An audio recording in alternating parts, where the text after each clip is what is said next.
नमस्कार विद्यार्थी मित्रांनो.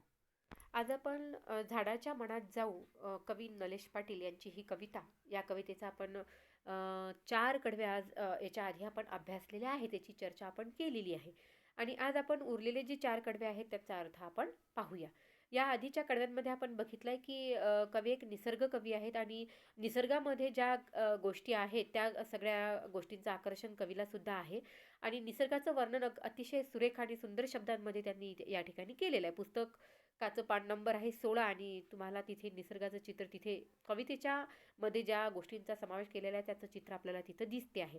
कवीला असं वाटतं की फुलपाखरांची जे रंगाने वेगवेगळ्या रंगाचे जे फुलपाखरं आहेत त्या फुलपाखरांचा थवा पाहिला की त्यांना असं वाटतं की जणू काही पताकाच जंगलामध्ये फिरते आहे आणि ही पताका आपण आपल्या दाराला तोरण म्हणून लावूया असं त्यांना वाटते आहे.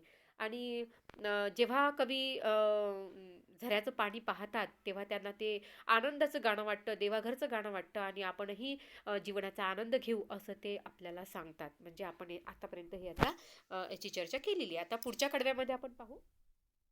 पाण्यात उतरुनी माझे मन खडकावर बसताना, थुई थुई नाच रे पाणी मज दिसते रे हसताना. एक रोप तुषाराचे मज मायेने घाली न्हाऊ, ओंजळीमध्ये मी अलगद आकाश जराशे धरता. आकाशाने मी अवघ्या पाण्याची ओटी भरता. हातात ऊन डुचमळते नि सूर्य लागतो पोहू. बघा काय म्हणतात कवी की खळखळते पाणी पाहून जेव्हा कवी झऱ्याचं वाहणारं खळखळतं पाणी पाहतात त्यावेळेला त्यांना ते देवाघरची गाडी तर वाटतात, पण ते खळखळणारं पाणी पाहून त्यांना ते खुशही होतात, त्यांना आनंद होतो. आणि अलगद त्यांचे मन मग त्या पाण्यातील एका खडकावर जाऊन बसते. आता अलगद त्यांचे मन पाण्यातील एका खडकावर जाऊन बसते याचा अर्थ काय की कवीही त्या पाण्याबरोबर पाण्याचं रूप घेऊन त्यांचं मन जे आहे त्यांचं मन त्या ठिकाणी खडकावर जाऊन बसते. ही कल्पना इतकी सुंदर केलेली आहे कवीनी की असं म्हणजे बघा ना की खळखळणारं पाणी पाहतात आणि ते पाणी जेव्हा खडकावरती विराजताना त्यांना दिसतं त्यावेळेला त्यांचं मन सुद्धा खळखळणाऱ्या त्या पाण्याप्रमाणे होतं आणि पाण्यातील एका खडकावर त्यांचं मन जाऊन बसते अशी कल्पना ते करतात. मन काय हे एक पाण्याचा भाग आहे आणि म्हणून खडकावर जाऊन बसतं असं कवीला वाटतं. मग जे पाणी खळखळते तेच पाणी पुन्हा थुई नाचताना सुद्धा त्यांना दिसते. म्हणजे खळखळणारं पाणी जणू काही ते नाचत आहे, थुई नाचत आहे असं कवी म्हणतात आणि ते कवीला त्या ठिकाणी दिसते. तर कवीचे जे तरल मन आहे त्याचा आविष्कारही आपल्याला या ठिकाणी जाणवतो. सुरेल काय म्हणतात पुढे पहा. एक रोप तुषाराची मज मायेने घाली नाहू. त्या खळखळणाऱ्या पाण्याचा तुषार म्हणजे एक एक थेंब पाणी थुई नाचताना जसं कारंजाचं पाणी उडताना कसं पाणी खाली पडतं आणि त्याचे तुषार आजूबाजूला उडत राहतात, तसं जेव्हा हे खळखळणारं पाणी असते त्या खळखळणाऱ्या पाण्याचे तुषारही कवीच्या अंगावरती जेव्हा उडतात तेव्हा ते आपल्याला अगदी प्रेमाने ढाऊ घालत आहेत असं त्यांना त्या ठिकाणी वाटतं. आणि जे काही पाण्यात बसणारे त्यांचे मन आहे, पाणी नाचताना त्यांना दिसतं, त्यामुळे त्या पाण्यासोबत आपणही मनमुक्त होऊन नाचण्याचा आनंद घ्यावा. म्हणजे एक तुषाराचे रोप म्हणजेच खडकावर पडणारे पाणी कवीच्या अंगावर जेव्हा उडते तेव्हा स्वतः त्यांना असं वाटते की ते पाणी आपल्याला मायेने प्रेमाने अतिशय प्रेमाने न्हाऊ घालत आहे, आपल्याला ते आंघोळ घालत आहे. बरोबर. ओंजळीमध्ये मी अलगद आकाश जरासे धरता. ओंजळीमध्ये मी अलगद आकाश जरासे धरता. आकाशाने मी अवघ्या पाण्याची ओटी भरता. किती सुंदर ओळी आहेत पहा. हातात ऊन डुचमळते नि सूर्य लागतो पोहू. काय कल्पना केली आहे ना. अतिशय सुंदर अशी कल्पना कवी या ठिकाणी करताना आपल्याला दिसतात. आपल्याला माहिती आहे की आपलं जे संपूर्ण सृष्टी आहे किंवा मानवाचं शरीर जरी आहे तरी ते पंचमहाभूतांना प्रमाण मानून पंचमहाभूतांनी बनलेलं आहे आणि या पंचमहाभूतांना प्रमाण मानून आपण त्याची पूजाही करतो. निसर्गाची पूजा सुद्धा आपण करतो. तर हे तत्व लक्षात घेत जेव्हा कवी म्हणतात की जेव्हा मी आकाश तत्व माझ्या ओंजळीत धरतो, कारण की आकाश जसं विस्तीर्ण आहे आणि ते ओंजळीत मावू शकत नाही आणि अशा वेळेला आपली तेवढी म्हणजे ते आकाश आपल्या ओंजळीमध्ये घेण्याची कुवतही आपल्यात नाही, पण आकाशाला ओंजळीत धरून अवघ्या पाण्याला सृजनत्व देण्याकरता त्या पाण्याचीच ओटी आकाशाने भरली. ओटी भरणं ही सृजनशीलता या ठिकाणी त्यांची दिसून येते. ती ओटी भरताना आकाशातील ऊन काय होते, ऊन डुचमळते. म्हणजे त्याचे तिरीप त्या ओंजळीतल्या पाण्यामध्ये पडते आणि जणू काही सूर्याचं प्रतिबिंब जेव्हा त्या पाण्यामध्ये पडते तेव्हा त्यांना असं वाटतं की ओंजळीतल्या त्या पाण्यामध्ये सूर्यसुद्धा पोहायला लागलेला आहे. म्हणजेच काय, की आकाशासमवेत त्यांची ही बिंब सुद्धा पाण्यासोबत विलीन होत आहेत. पंचमहाभूत तत्व जे आहेत, जसं अग्नी, वायू, जल, पृथ्वी आणि आप म्हणजे आकाश, हे ज्या 5 तत्वांनी संपूर्ण सृष्टी बनलेली आहे. तर आंधळीत पाणी घेतल्यानंतर जलतत्व त्याने आंधळीत घेतलेलंच आहे आणि आकाशाला आकाशात आपल्या आंधळीत घेणं शक्य नाही. अशा वेळेला त्या आंधळीत धरलेल्या पाण्याची ओटी जणू काही ते आकाशाला भरताहेत आणि आकाश सुद्धा आपल्या ओंजळीमध्ये सामावलेला आहे. एवढंच नव्हे तर सूर्यसुद्धा त्यामध्ये पोहत आहे, अशी कल्पना, सुंदर कल्पना कवी या ठिकाणी आपल्याला करताना दिसतात. म्हणून काय म्हणतात ते, ओंजळीमध्ये मी अलगद आकाश जरासे धरता. आकाश धरता येईल का? नाही. पण जल जेव्हा ओंजळीमध्ये पकडतात तेव्हा त्याचं प्रतिबिंब त्यामध्ये पडते, म्हणून त्यांना असं वाटतं, ते असे म्हणतात, ती अशी कल्पना करतात की माझ्या ओंजळीमध्ये मी आकाश धरलेले आहे. आकाशाने मी अवघ्या पाण्याची ओटी भरता. आणि पाण्याची ओटी जणू काही ते आकाशाने भरत आहेत. पहा, शेवटी एकमेकात मिसळलेले पंचमहाभूत तत्व आहेत आणि म्हणून ते त्या ठिकाणी अशी कल्पना करताना आपल्याला दिसतात.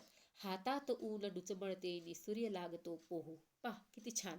हातात ऊन डुचमळते म्हणजे हातात ते उन्हाचे तिरीप, उन्हाचे किरण, सूर्यप्रकाशाची किरण जेव्हा ते पकडतात त्यावेळेला सूर्य जणू काही त्यामध्ये पोहतो आहे असंही ते म्हणतात. आणि हे सगळे आकाशासहित सगळे जेव्हा बिंब त्यांच्या पाण्यामध्ये विलीन होताना आपल्याला दिसतात. ओके, पुढचं पहा. हे फांदी वरले पक्षी की हंगामाचे साक्षी, झाडाच्या पायी काढी झाडांच्या पायी काढी सावली उन्हावर नक्षी. मग तिलाच फुटले पंख नि त्यांचे झाले काऊ, मानवी स्पर्शना जेथे असतील फुल पाखरे, रानात अशा तू मजला ईश्वरा जरा टाकरे, मी झाड होऊन तेथे पसरीन आपले बाहू. निसर्ग कवी आहेत, निसर्गाची ओढ त्यांना आपल्याला या ओढीतून दिसून येते, या कवितेच्या या कडव्यामधून आपल्याला दिसून येते की हे असे निसर्ग कवी आहेत की निसर्गाचा आस्वाद घेता घेता आपण निसर्गाचा एक घटक होऊन राहावं असं त्यांना त्या ठिकाणी वाटतं. काय म्हणतात ते पहा. हे फांदीवरले पक्षी की हंगामाचे साक्षी. फांदीवरचे हे पक्षी म्हणजे काय आहेत, त्याला हंगामाचे साक्षी वाटतात. हंगामाचे म्हणजे काय, ऋतूचे. कारण जसे ऋतू बदलतात त्या पक्ष्यांची आपल्याला माहिती आहे की वेगवेगळ्या ऋतूमध्ये वेगवेगळे पक्षी आपल्याला प्रामुख्यानं दिसत राहतात. तर फांदीवरचे हे पक्षी पाहताना बदलणारा ऋतूसुद्धा कळतो, बदललेली हवा कळते, सृष्टीतले जे छोटे छोटे सूक्ष्म सूक्ष्म बदल होतात तेही कळतात. कारण काय, की ते हा हंगाम जगतात. कोण, ते पक्षी हे ऋतूमध्ये त्या बदलणाऱ्या ऋतूसोबत जगतात आणि म्हणून ते म्हणतात की हे फांदीवरले पक्षी की हंगामाचे साक्षी.